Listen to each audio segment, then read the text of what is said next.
Holy cow, what a day in the Johnny Depp trial. I mean, is this guy really going to take the stand in his defamation suit against his former wife, Amber Heard? His bodyguard shared photographs with the court today saying that Depp's a victim, not the perpetrator. So, is his cells going to get the right amount of wind behind him, or is this actor headed to Davy Jones' locker?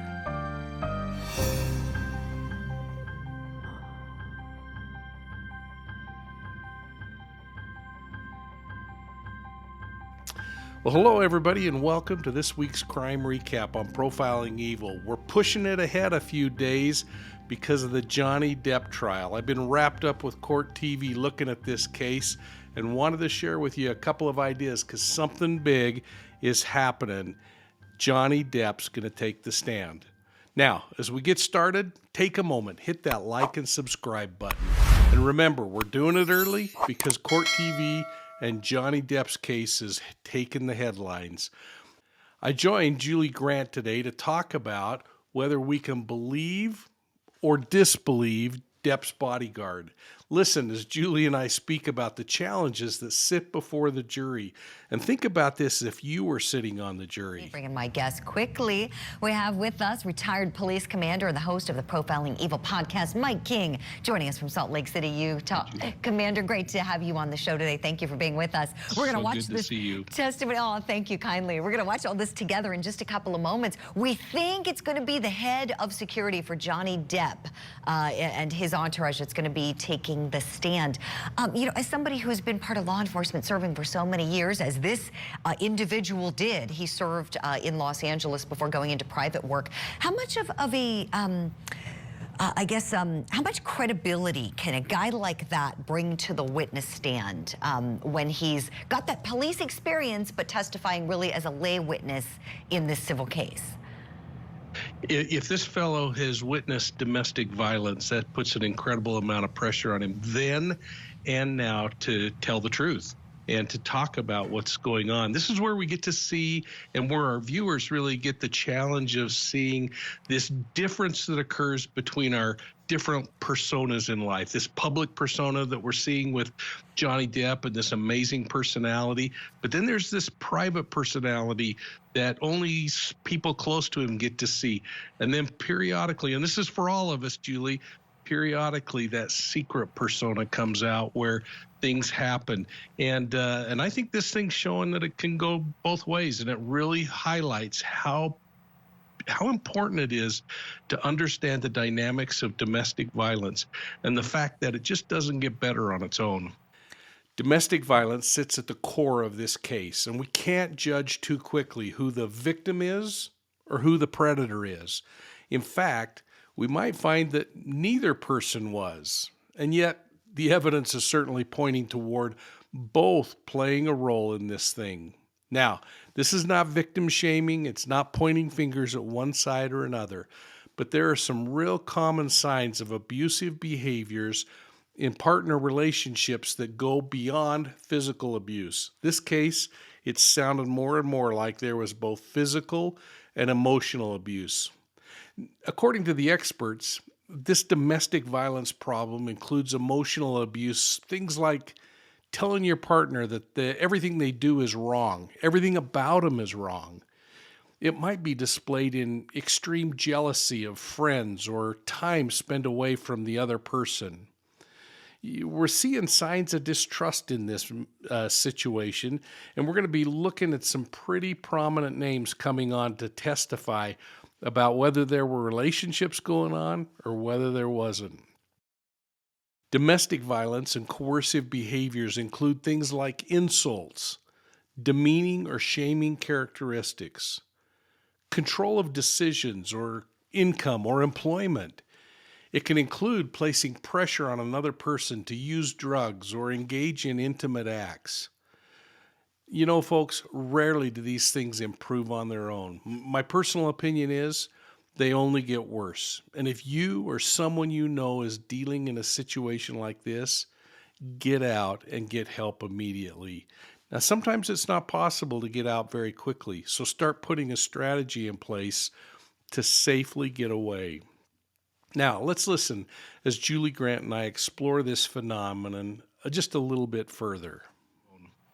Oh, isn't that the truth, Mike? I could talk to you for days about this, really could.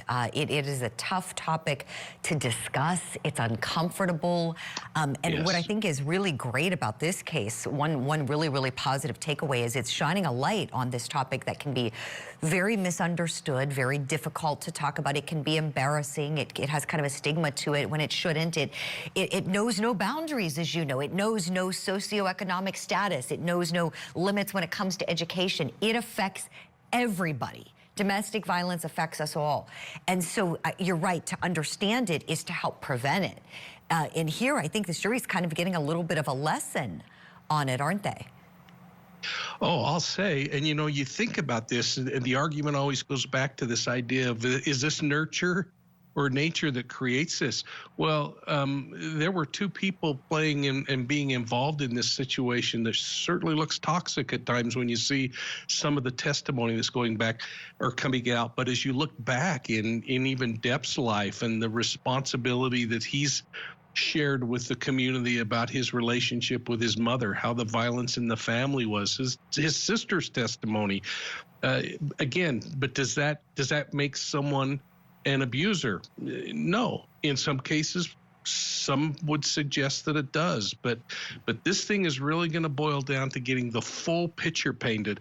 And that's why I guess in some ways we're very lucky that this is a trial that's going to be drug out over a number of days where more evidence will come forward. Yes, Commander, absolutely. I'm looking forward to hearing more from those DV experts to really get into the crux of intimate partner violence and what it typically looks like, what is atypical, how to prevent it, how to recognize the signs of it, things that we can all take away from this case and learn from. I am so glad we have you as our guest here. During the testimony today, Depp's bodyguard said that he never saw any physical violence between Depp and Heard, although he says he did observe injuries on Depp on multiple occasions. Now, there's conflicting testimony that suggests Heard at one time threw a vodka bottle at Depp, injuring his hand, but at the same time, the defense team put on evidence that Depp injured his own hand when he smashed a phone against a wall. This was one busy day. It included Depp's private doctor testifying that the star has ADHD. That's attention deficit hyperactive disorder. That he has bipolar, substance dependence, and chronic reflux.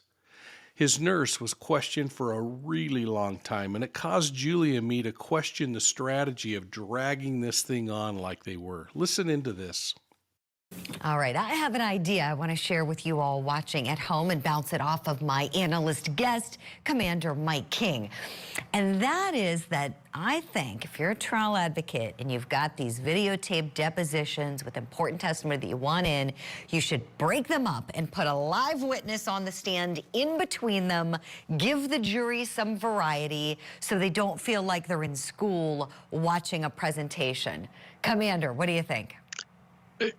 I've been sitting here trying to put myself in the position of a juror and how I would be responding, whether I'd be thinking this was a little bit of a hostile witness that I'm trying to drag information out of, or, I mean, I don't know, Julie, you're sitting, if you are in this same meeting with Johnny Depp, that's a little different than maybe the 100 other patients that you've gone through this process with, and to be just so completely unaware of what she remembers or not remembers. Now, I remember being a police officer and saying I need to refer to my report and make sure that I have down what I did right at the time, because our memories can get a little skewed over time.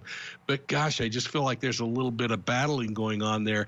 I don't know this witness at all. I don't know if it's her personality. I just keep putting myself in the position of the juror. Mm-hmm. And would I be starting to get a little bit bored right now? I don't know. Right. I know that Chanley shared with our team that when she was in there earlier, she definitely noticed the boredom on the faces of the jurors with the doctor. Again, that videotape testimony that they finished with on Thursday, they continued with it today.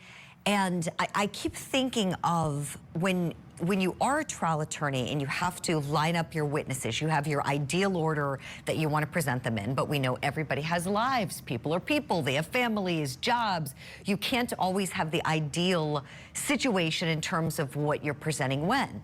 But when you have things on tape, that is what you can really control when you play the tape. Right, Commander? Exactly. And the narrative leading up to it. You can set the table, you can deliver the video, you can deliver the content, and then have a response behind that brings it all together and makes it a little easier for a jury to understand. Because as great as these experts might be, they've got to connect with the jury in order to get anywhere. Exactly. And we know they have an in-person witness there. We know that they're going to call his head of security, who is there escorting him out of the Escalade and back in the Escalade every day, walking him to the courtroom, not physically going in the courtroom. He can't because of the rule of sequestration, which provides for all the witnesses to be separated, and you can't watch the trial. So I'm wondering, why not call him in between the doctor and the nurse, break this up a bit? We know they want to focus on it, but I'm afraid that eyes might be just kind of glazing over, and if they had turkey sandwiches at lunch, they might be feeling a little lull. Well, on Tuesday, Depp's scheduled to take the stand. We've watched a number of actors on the stand lately, and the results are a mixed bag. Right now, Depp has a courtroom full of fans. Now, there are some, obviously, that are there for Heard. But watching the behavior in the courtroom, people waving and the comments that are being made on Twitter, it's really something to watch. People's minds are made up in many cases just because they like the actor. It makes me wonder if the jury is stacked in his favor or if it's otherwise. Regardless, the judge realized how big this one is and that it's heating up for big surprises on Tuesday. At the end of today's hearing, the judge joked to the jury saying, quote, "Take your vitamins. We need you in the morning," close quote. Well, Depp's going to need some vitamins as well because he's got to come with his best game tomorrow. I'm wondering if we're going to see an actor, a victim, or something in between. So what are your thoughts on this one, folks? Where would you cast your vote if you were sitting on the jury today? I'm going to be watching for your answers down below, and I hope that you'll interact with each other. Let's have some discussion about this thing, and let's keep it above board, and let's keep it professional. Hey, please hit the like and subscribe button, and share Profiling Evil with your contacts. And please consider joining our channel memberships. We really appreciate the support. My favorite is the Academy level, where you get information that's not found anywhere else. Now remember, you can find Profiling Evil on YouTube, Instagram, Facebook, and Twitter. And if you like podcasts, you can check us out on your favorite podcast platform. And don't miss us on the World Wide Web at profilingevil.com. Well, thanks again, and we'll see you in the courtroom tomorrow for Johnny Depp's trial or the next crime scene.